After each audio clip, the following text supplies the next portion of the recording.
अक्सर ऐसा होता है कि जो सबसे डरावनी कहानियां होती हैं ना, उनकी शुरुआत किसी बहुत ही मामूली सी चीज से होती है। जैसे ठंडी अंधेरी रात में दरवाजे पर एक हल्की सी दस्तक। आज हम एक ऐसी ही कहानी की परतों को खोलेंगे। एक ऐसी कहानी जहां इंसाफ और खौफ के बीच की लकीर, कह सकते हैं, पूरी तरह मिट जाती है। जरा सोचिए, रात का वक्त है और दरवाजे पर कोई घबराई हुई आवाज में पुकार रहा है। माधव के लिए ये आवाज उसके दोस्त रामलाल की थी। एक ऐसा दोस्त जो अपने साथ सिर्फ डर नहीं बल्कि एक पूरी की पूरी कयामत की रात लेकर आया था। पर कहानी अगर सिर्फ एक मौत तक ही सीमित ना हो तो क्या होगा अगर एक लाश मुर्दा रहने से ही मना कर दे? बस यही एक सवाल है जो इस पूरी कहानी को एक ऐसे डरावने सपने में बदल देता है जिससे जागना नामुमकिन सा लगता है। तो चलिए उस रात के दरवाजे के पीछे झांकते हैं, जहां से सारा सिलसिला शुरू हुआ। एक बिल्कुल आम सी रात, जो अब कभी भी आम नहीं रहने वाली थी। टाइम हो रहा है रात के 9:30 बजे। दरवाजे पर रामलाल खड़ा है, चेहरा खौफ से एकदम सफ़ेद और सांसें जैसे हलक में अटकी हुई हैं। माधव को तो दूर दूर तक अंदाजा नहीं था कि वो दोस्ती निभाने के चक्कर में असल में किस जाल में फंसने जा रहा है। अच्छा, तो रामलाल की कहानी सुनने में तो बड़ी सीधी साधी लगती है कि भाई एक बूढ़ा आदमी पानी मांगने आया और बस गिरकर मर गया। एक दुखद हादसा, है ना? पर सवाल यह है कि क्या यही सच है या फिर ये किसी बहुत गहरे काले झूठ की सिर्फ पहली परत है? और बस यहीं से शुरू होता है लाश का खेल। अब कहानी एक ऐसा मोड़ लेती है जिसके लिए सच में कोई भी तैयार नहीं था। यहां से चीजें सिर्फ बिगड़ेंगी नहीं, बल्कि पूरी तरह से काबू से बाहर हो जाएंगी। तो माधव दोस्ती के वास्ते मदद करने का फैसला कर लेता है। प्लान ये बनता है कि लाश को पास के एक पुराने शमशान ले जाया जाए। लेकिन जैसे ही वो दोनों लाश उठाने के लिए मुड़ते हैं, वो गायब है। लाश है ही नहीं वहां। घबराहट में इधर उधर ढूंढने के बाद जब वो लौटते हैं तो क्या देखते हैं कि लाश वापस ठीक उसी जगह पर पड़ी है। और ये तो बस शुरुआत थी। स्कूटर पर रामलाल को अचानक एक जोर का थप्पड़ पड़ता है और साथ में सुनाई देती है एक ठंडी खौफनाक हंसी। फिर तूफान और बिजली के बीच लाश खुद ब खुद उठकर बैठ जाती है। मतलब एक पल के लिए लाश सच में वहां थी ही नहीं, जैसे कभी थी ही नहीं, हवा में घुल गई हो। ये पहली ऐसी नामुमकिन घटना थी जिसने दोनों के होश उड़ाकर रख दिए। पर सवाल ये है कि कैसे? मतलब एक लाश अपने आप कैसे गायब हो सकती है? ये सवाल किसी हथौड़े की तरह उनके दिमाग में बज रहा था और खौफ तो अब उनकी रगों में खून की जगह दौड़ रहा था।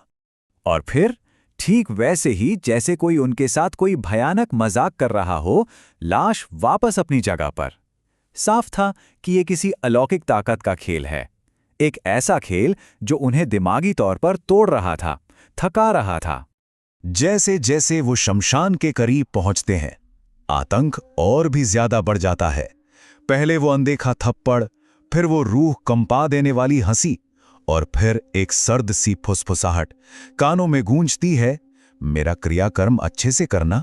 तूफान के बीच जब रामलाल लाश को उठकर बैठते हुए देखता है, तब जाकर ये बात साफ हो जाती है कि उस स्कूटर पर वो 2 नहीं बल्कि 3 लोग थे। खैर, जैसे तैसे वो अपनी मंजिल यानी शमशान तक पहुंचते हैं, पर यह सफर का अंत नहीं था, बल्कि असली खौफ की तो ये बस शुरुआत थी। अब वक्त था शमशान की आवाज सुनने का, जहां हर राज बेपर्दा होने वाला था। शमशान के उस सन्नाटे में लाश एक आखिरी बार गायब होती है और फिर सामने आ जाती है। और इस बार वो धीरे से अपनी बंद आंखों के साथ ही उठकर बैठ जाती है। हर तरफ जैसे हवा थम सी जाती है। सच सामने आने ही वाला था। और तभी उस खामोशी को चीरती हुई एक आवाज गूंजती है, दर्द और गुस्से से भरी हुई। इस शमशान में मुझे लाकर तुम लोगों ने बहुत बड़ी गलती कर दी। मेरी मौत के जिम्मेदार तुम लोग ही हो। बस इसी एक पल में पूरी की पूरी कहानी पलट जाती है। जो शिकारी था वो अब खुद शिकार बन चुका था। तो अब आता है कहानी का सबसे बड़ा टर्निंग पॉइंट, गुनहगार कौन।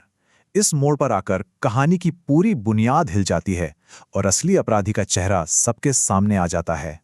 वो आत्मा एक एक करके रामलाल के सारे गुनाह गिनाती है, स्टेप बाय स्टेप। पहला, तुमने झूठ बोलकर मुझे अपने घर बुलाया। दूसरा, तुमने बेरहमी से गला घोंटकर मुझे मार डाला। तीसरा, तुमने इस कत्ल को एक हादसा बताकर सच छुपाने की कोशिश की। और चौथा और सबसे बड़ा गुनाह, तुमने अपने ही दोस्त माधव को इस सब में घसीट लिया। जैसे ही सच सामने आता है, रामलाल का सारा नकाब उतर जाता है। वो फौरन गिड़गिड़ाने लगता है, पता नहीं मुझे क्या हो गया था, मुझे माफ कर दो प्लीज, माधव भाई तुम तो मेरे दोस्त हो, मुझे बचा लो। उसकी सारी अकड़ अब सिर्फ कायरता में बदल चुकी थी। तो देखिए, एक तरफ था माधव जो सिर्फ अपनी दोस्ती निभाने आया था, और दूसरी तरफ था रामलाल जो अपना जुर्म छपाने आया था। एक ने झूठ पर भरोसा कर लिया तो दूसरे ने वो झूठ गढ़ा था। एक इस पूरे खौफ का गवाह बना तो दूसरा उस खौफ की वजह ही था। और अब कहानी अपने आखिरी और शायद सबसे भयानक पड़ाव पर पहुंचती है, आग का इंसाफ। यहां न्याय तो होगा, लेकिन एक ऐसे तरीके से जिसे भूल पाना किसी के लिए भी नामुमकिन है। वो आत्मा चीखते चिल्लाते रामलाल को घसीट कर ले जाती है और उसे उस बूढ़े आदमी की लाश के ठीक बगल में उसी चिता पर लिटा देती है। इंसाफ का वो पल आ चुका था और सजा आग से लिखी जानी थी।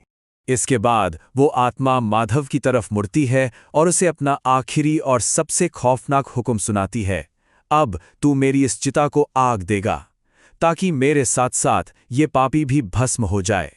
बेचारे माधव को अब इस अलौकिक न्याय का एक जरिया बनना था। सिर्फ एक चिता।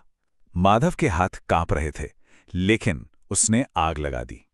एक ही चिता पर अब दो जिस्म जल रहे थे। उस रात की हवा में सिर्फ दो आवाजें थीं, रामलाल की दर्दनाक चीखें और उस आत्मा की इंसाफ भरी हंसी। ये वो आवाजें थीं जो उस रात को हमेशा हमेशा के लिए अमर कर गईं। तो अंत में सवाल बस यही एक रह जाता है, क्या ये अलौकिक न्याय था?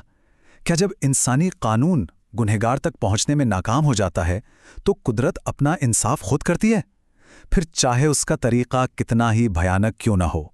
ये एक सवाल है जिस पर सोचने की जरूरत है।